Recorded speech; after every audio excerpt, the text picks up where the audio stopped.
గత వైసీపీ ప్రభుత్వంలో పెట్టినటువంటి ఫీజు రియంబర్స్మెంట్ దీనివల్ల చాలా మంది విద్యార్థులు నష్టపోయిన పరిస్థితి. అంటే ప్రభుత్వం మేము డబ్బులు వేస్తున్నామని బటన్ నొక్కడం, ఆ డబ్బులు కళాశాల యాజమాన్యాలకు పడకపోవడం, ఆ తర్వాత దానికి సంబంధించి కూడా వాళ్ళు డబ్బులు రాలేదు అని మళ్ళీ విద్యార్థులను నిలదీయడం, అడగడం, ఈ విధంగా ఇబ్బంది పెట్టడం ఇవన్నీ జరిగాయి. ముఖ్యంగా ఈ ఇంజనీరింగ్ ఫైనల్ ఇయర్ విద్యార్థులు చాలా ఇబ్బందులు పడుతున్నారు.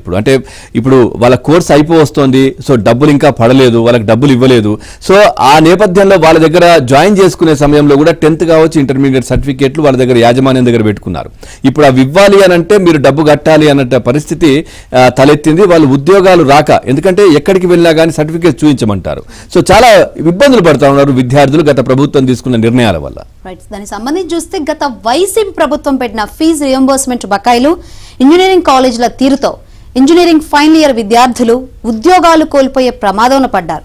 గత ప్రభుత్వంపై నమ్మకం లేక చాలా కాలేజీలు అడ్మిషన్ల సమయంలో విద్యార్థుల ఇంటర్మీడియట్ 10వ తరగతి ఒరిజినల్ సర్టిఫికేట్స్ తీసుకున్నారు. వాటిని తిరిగి ఇవ్వకుండా ఫీజులు మొత్తం కట్టాలని ఇప్పుడు మెలిక పెట్టాయి. ప్రభుత్వం తమ ఖాతాలో ఫీజులు వేయలేదని చెప్పినా ఫీజులు కడితేనే సర్టిఫికేట్లు ఇస్తామంటూ బ్లాక్మెయిల్ చేస్తున్నారు.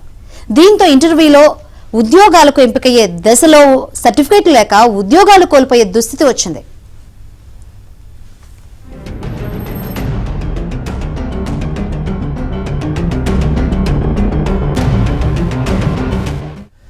ఓవైపు సాఫ్ట్వేర్ రంగం గత 2 ఏళ్లుగా కొంత మందగించింది. ఇక కొత్త ఉద్యోగాల కల్పన కష్టంగా మారింది. ఫలితంగా క్యాంపస్ ఇంటర్వ్యూలు తగ్గిపోయాయి.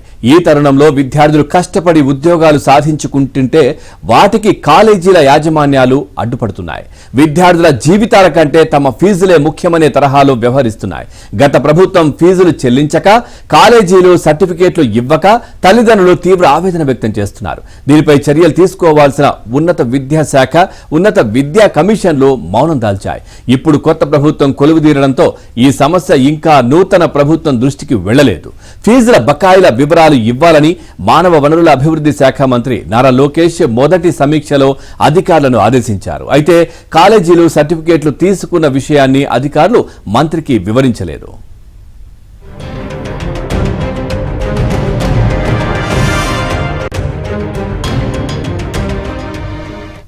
నిబంధనల ప్రకారం ఇంజనీరింగ్ అడ్మిషన్ల సమయంలో 10th ఇంటర్ ఒరిజినల్ సర్టిఫికేట్ల పరిశీలన మాత్రమే చేయాలి, జిరాక్స్లు మాత్రమే తీసుకోవాలి. కానీ గత ప్రభుత్వం ఫీజుల విషయంలో మార్చిన విధానం వల్ల నేరుగా ఒరిజినల్ సర్టిఫికేట్లే తీసుకున్నారు.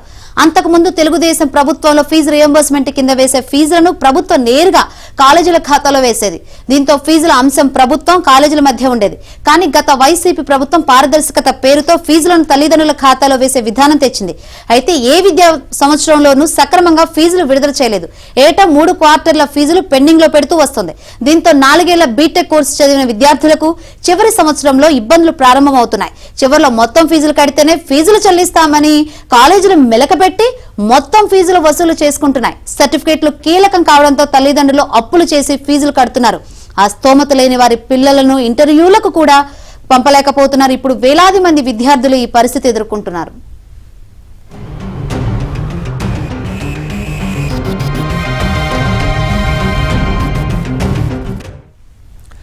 ఏపీలో 9.44 లక్షల మంది విద్యార్థులు ఫీజు రియంబర్స్మెంట్ పరిధిలోకి వస్తున్నారు. ఒక క్వార్టర్కు 708 కోట్ల విద్యార్థులకు ఫీజులు చెల్లించాలి. 2023-24 విద్యా సంవత్సరంలో కేవలం 1 క్వార్టర్ ఫీజులే జగన్ సర్కార్ విడుదల చేసింది. 3 క్వార్టర్ల ఫీజులు ఇవ్వాలి. ఇప్పుడు వాటిని తల్లిదండ్రులే కట్టుకుంటున్నారు. ఇక ఉదాహరణకు ఒక ఇంజనీరింగ్ కాలేజీలో ఫీజు 60,000 ఉంటే ప్రభుత్వం 15,000 విడుదల చేసింది.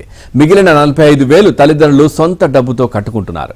కట్టలేని వారు పిల్లల్ని ఇంటర్వ్యూలకు పంపలేక బాధపడుతున్నారు. మొత్తం విద్యార్థుల్లో ఏటా 1,00,000 మంది ఇంజనీరింగ్ పూర్తి చేసి బయటకు వస్తున్నారు. ఇక వారిలో ఇప్పుడు దాదాపు 70% మంది, అంటే 70,000 మంది సర్టిఫికేట్ల కోసం ఇబ్బందులు పడుతున్నారు. సర్టిఫికేట్లు అడిగితే విజయవాడలోని ఓ ఇంజనీరింగ్ కాలేజీ విద్యార్థుల విషయంలో దారుణంగా వ్యవహరిస్తోంది. ప్రభుత్వం ఫీజులు ఎప్పుడు విడుదల చేస్తుందనేది తమకు సంబంధం లేదని, ముందు తమ ఫీజులు కట్టి సర్టిఫికేట్లు తీసుకోండని, మీకు ఇంటర్వ్యూలు ఉంటే మాకేంటి అంటూ యాజమాన్యం తెగేసి చెబుతోంది. దీంతో అనేక మంది విద్యార్థులు తమకు వచ్చిన ఉద్యోగాలను వదిలేసుకునే దుస్థితి ఏర్పడింది.